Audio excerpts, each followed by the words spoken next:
पुढच्या घडामोडीकडे एकनाथ शिंदे आणि ठाकरेंचे खासदार संजय दिना पाटील यांनी एकाच कारमधून प्रवास केला। संजय दिना पाटील यांची पत्नी फोर्टिस रुग्णालयात ऍडमिट आहेत। शिंदे हॉस्पिटलमध्ये त्यांची विचारपूस करण्यासाठी गेले होते। दरम्यान दोघांच्या एकत्रित प्रवासाने राजकीय वर्तुळात चर्चा सुरू झाल्यात।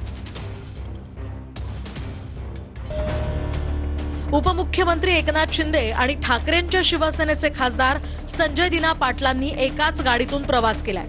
खासदार संजय दिना पाटलांच्या पत्नीच्या प्रकृतीची विचारपूस करण्यासाठी एकनाथ शिंदे फोर्टिस रुग्णालयात गेले होते। त्यानंतर शिंदे आणि संजय दिना पाटील एकाच गाडीतून निघाले। भांडूपमध्ये एका शिवसैनिकाचं लग्न होतं। त्या लग्नाला एकनाथ शिंदे गेले होते। लग्नात संजय दिना पाटील सुद्धा होते।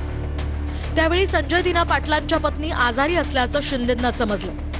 त्यानंतर शिंदे फोर्टिस रुग्णालयात पोहोचले। शिंदेंनी संजय दिना पाटलांच्या पत्नीच्या प्रकृतीची विचारपूस केली। त्यानंतर हे दोघेही एकाच गाडीतून रुग्णालयातनं बाहेर पडले। ठाकरेंच्या शिवसेनेचे परभणीचे खासदार संजय जाधव पक्ष सोडणार असल्याच्या चर्चा आहेत।